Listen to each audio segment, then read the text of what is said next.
माननीय सदस्यगण, ये सदन 1975 में देश में आपातकाल इमरजेंसी लगाने के निर्णय की कड़े शब्दों में निंदा करता है।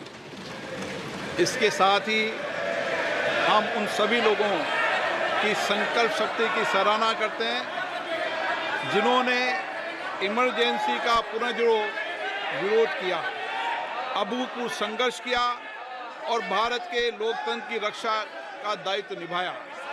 भारत के इतिहास में 25 जून 1975 के उस दिन को हम हमेशा काले अध्याय के रूप में जाना जाएगा। इस दिन तत्कालीन प्रधानमंत्री श्रीमती इंदिरा गांधी ने देश में इमरजेंसी लगाई और बाबा साहब अम्बेडकर द्वारा निर्मित संविधान पर प्रचंड प्रहार किया था। भारत की पहचान पूरी दुनिया में लोकतंत्र की जननी के तौर पर है। भारत में हमेशा लोकतांत्रिक मूल्यों और वाद संवाद का समर्थन हुआ, हमेशा लोकतांत्रिक मूल्यों की सुरक्षा की, उन्हें हमेशा प्रोत्साहित किया गया। ऐसे भारत पर श्रीमती इंदिरा गांधी द्वारा तानाशाही थोप दी गई, भारत के लोकतांत्रिक मूल्यों को कुचला गया और अभिव्यक्ति की आज़ादी का गला घोटा गया। इमरजेंसी के दौरान भारत के नागरिकों के अधिकार नष्ट कर दिए गए, नागरिकों से उनकी आज़ादी छीन ली गई। ये वह दौर था जब विपक्ष के नेताओं को जेल में बंद कर दिया गया, पूरे देश को जेल खाना बना दिया गया। तब की तानाशाही सरकार ने मीडिया पर अनेक पाबंदियां लगा दी गई थी, न्यायपालिका की स्वतंत्रता पर अंकुश लगा दिया गया था। इमरजेंसी का वह समय हमारे देश के इतिहास में अन्याय काल का एक काला खंड था। आपातकाल इमरजेंसी लगाने के बाद उस समय कांग्रेस सरकार ने कई ऐसे निर्णय किए जिन्होंने हमारे संविधान की भावनाओं को कुचलने का काम किया। क्रूर और निर्दयी maintenance of internal secretary act Misa में बदलाव करके कांग्रेस पार्टी ये सुनिश्चित किया कि हमारी अदालतें मीसा के तहत गिरफ्तार लोगों को न्याय नहीं दे पाए। मीडिया को सच लिखने से रोकने के लिए parliament president production of publication refill act, press council refill act और prevention of publication of objectional matter act लाए गए। इस काले खंड में संविधान में 38वां, 49वां, 40वां, 41वां, 42वां संविधान संशोधन किया गया। कांग्रेस सरकार द्वारा किए गए संशोधन का लक्ष्य था सारी शक्तियां एक व्यक्ति के पास आ जाए, न्यायपालिका पर नियंत्रण हो, संविधान के मूल सिद्धांत खत्म किए जा सके। ऐसा करके नागरिकों के अधिकारों का दमन किया गया और लोकतंत्र के सिद्धांतों पर आघात किया।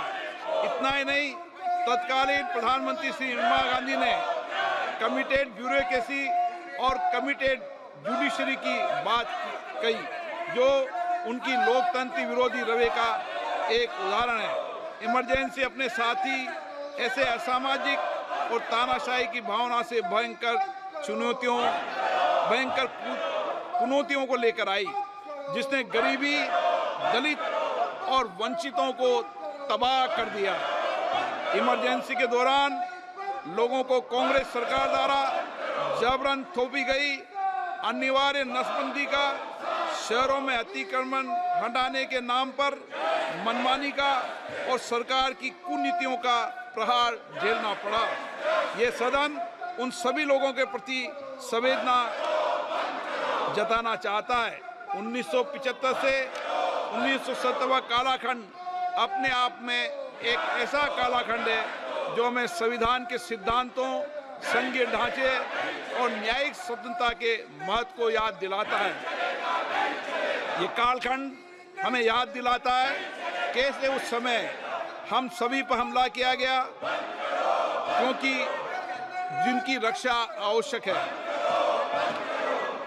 ऐसे समय में जब आपातकालीन इमरजेंसी के 50वें वर्ष में हम प्रवेश कर रहे हैं, ये 18वीं लोकसभा बाबा साहब अंबेडकर द्वारा निर्मित संविधान को बनाए रखने, इसकी रक्षा करने और इसे संरक्षित रखने की अपनी प्रतिबद्धता को दोहराती है। हम भारत में लोकतंत्र के सिद्धांत, देश में कानून का शासन और शक्तियों का विकेंद्रीकरण अक्षुण्ण रखने के लिए प्रतिबद्ध हैं।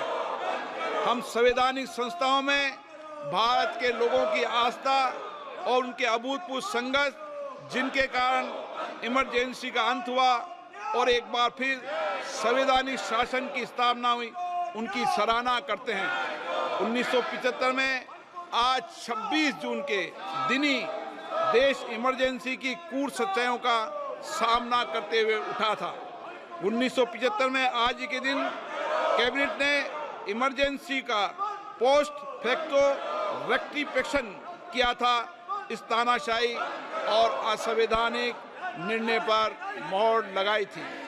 इसलिए हमारी संसदीय प्रणाली अनगिनत बलिदानों के बाद मिली दूसरी आज़ादी के प्रति अपनी प्रतिबद्धता को दोहराने के लिए आज के प्रस्ताव किया जाना आवश्यक है। अब हम ये जानते हैं कि हमारी युवा पीढ़ी लोकतंत्र के इस काले अध्याय के बारे में जरूर जानना चाहिए। इमरजेंसी के दौरान गैर कानूनी गिरफ्तारियां, सरकारी प्रताड़ना के चलते अनगिनत लोगों को यातनाएं सहनी पड़ी थी।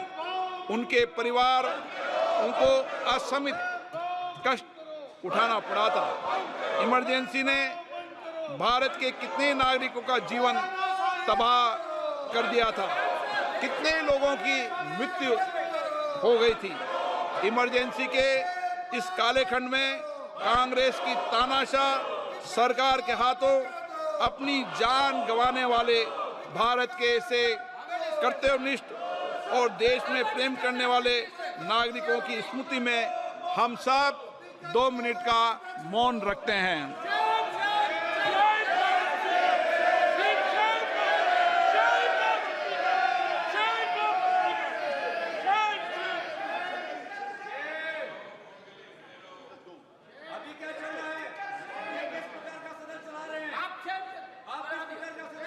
ओम शांति।